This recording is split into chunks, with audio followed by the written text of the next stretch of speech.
So the next feature that we are introducing as part of 8.0 is the cloud mobility. And what this essentially does is takes a machine from any cloud and bring it up on a different cloud.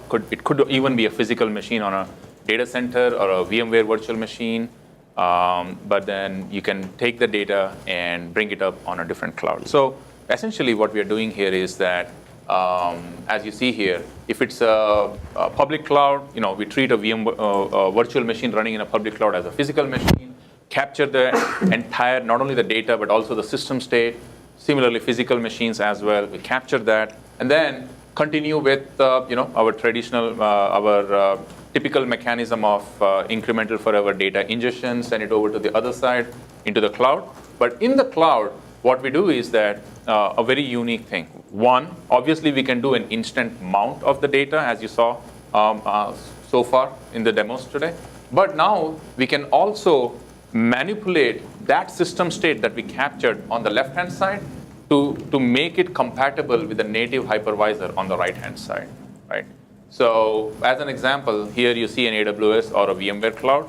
We can then spin it up in this cloud without any complications, because we are doing certain injections into that data capture, which we did from the system state, and we are able to bring up that entire machine here. So the left-hand side could be a physical machine or a virtual machine in any cloud. The right-hand side could be an AWS or a VMware cloud. So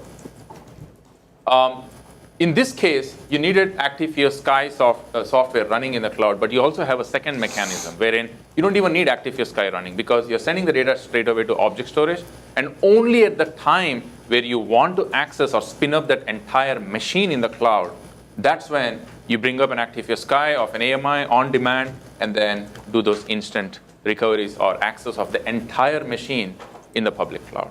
So that's what the cloud mobility does, allows you to move a machine from one cloud to another cloud. So with that, I'll give it to Brylan for a quick demo. Yes, sir.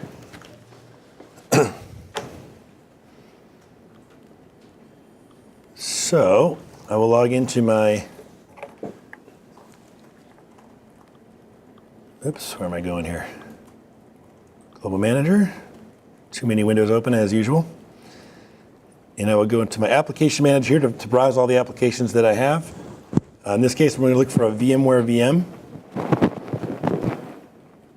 called Sky Windows. So let's type that in. This is a VMware VM that we're managing on premises. And what we're going to do is I'm going to change my view, which is already set, to look at what we have in AWS that's being replicated, right, from Actifio on premises into the cloud. And so I'll click on the Access button. You can see I've got two images in this case that are in object storage.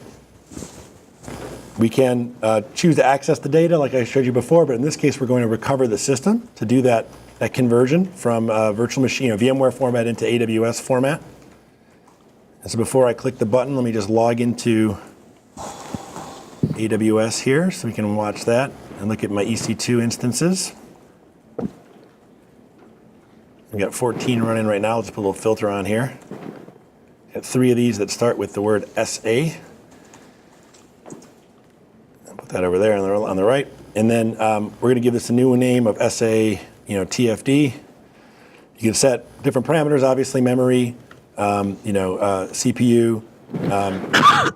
I'm going to put in the secret codes here, so to speak, access ID and secret key, which I'm not going to share with the world.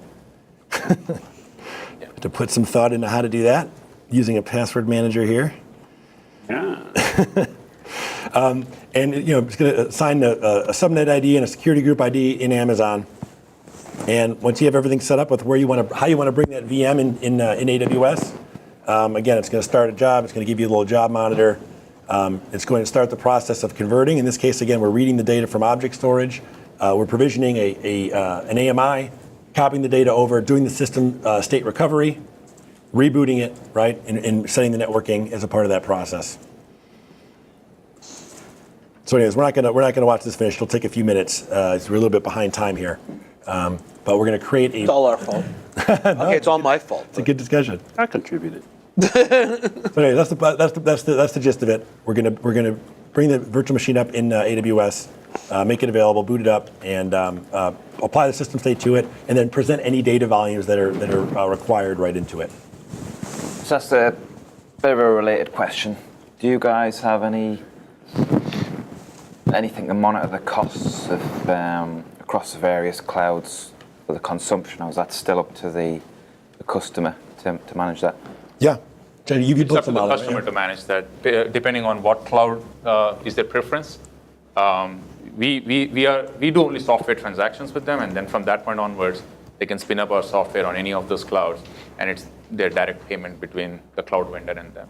Well, we've done some modeling work, though, with customers before that have been interested in that sort of thing. Your question was which cloud turns out better from an No, just like, hey, how do you help customers? How do you help Yeah, customers do understand? you have anything to help customer track the costs Yes. between the clouds? Yes. If you go multi-cloud, that We kind of have thing. complex spreadsheet calculators, but which spits out very simple aspects like, okay, if you were to use this cloud or this cloud, here is the compute cost and block storage cost and object storage cost and so on.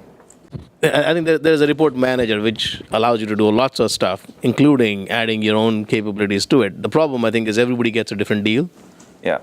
And so you almost have to customize it based on your app, your time. So it's not something that we can get. There's no API to get the costs out. Yeah. What you're saying is you have a spreadsheet available that we can use. No, in the report, yeah, you have a spreadsheet that you can make part of a report manager, that you can generate reports constantly. The problem with that is the information keeps changing literally on a monthly basis as the costs keep dropping. And if there was an API to do that, that would be easy to plug into. Yeah. Okay. So the third big feature of this 8.0 release is cloud search with Actifio Global Catalog, right? So what this does is essentially everything that we back up on premises or in a public cloud, we keep track of all the files, folders that are changing and create a catalog. And what's unique here is, again, an incremental forever catalog, which means that if a few files change, we are just creating a catalog for those few files, and then we layer those incremental catalogs in such a way that people always get a full, if they do a pattern matching search or something, it gives them exactly, okay, these are all the various search results, and these are all the various locations, on-premises, remote site, and also in various storage pools. Could be on-premises in a snapshot pool, performance pool, or a dedupe pool, or in an object storage. So they get the full view. And the best part is that they get an optimized restore, which means if the same image or file is available in a snapshot pool or a dedupe pool and an object storage, it will pick up the most appropriate based on location as well as the storage pool. So that's pretty much it. Simple. It's a global search using our catalog. Yeah. So we'll show our new catalog feature here, which is really slick. So it's right here in the user interface. We go down to search for files. You can search across all the systems that you're managing. What I find is usually, you know the server you want to recover from, right? Here's one called file server. And there's a file here called vmtools.dll that I'm specifically looking for. You can do wildcard searches, right? I can show you all of the, all the PDFs, for example. And it's, very, very quick results across large data sets, to Chandra's point. If I look at vmtools.dll, you can see I've got the file available on a couple different drives, F drives, G drives. It's simply a matter of finding the version that you're looking for. And again, based on that SLA, based on where we're storing the data and how, it's going to show me all the different versions of that file that we have and then where it is. This is in local to the where it originated from on our snapshot pool, our high performance disk. And then we've got 3 older versions archived off into object storage. And what we can do is simply select the one that you're interested in. It's going to add it to a recovery cart up here. You scroll down to the bottom, recover, and about 3 minutes later, we put all those files back, regardless of whether they're stored locally on block storage or whether they're even over the internet into S3. That same kind of performance of being able to reassemble those cloud buckets is really a killer app for recovering just one file, just one directory from a large backup set, because we can mount the whole thing right away. You can just simply get whatever you need without having to wait for 100% data movements, format conversions, and things like that you'd get with a traditional data protection architecture.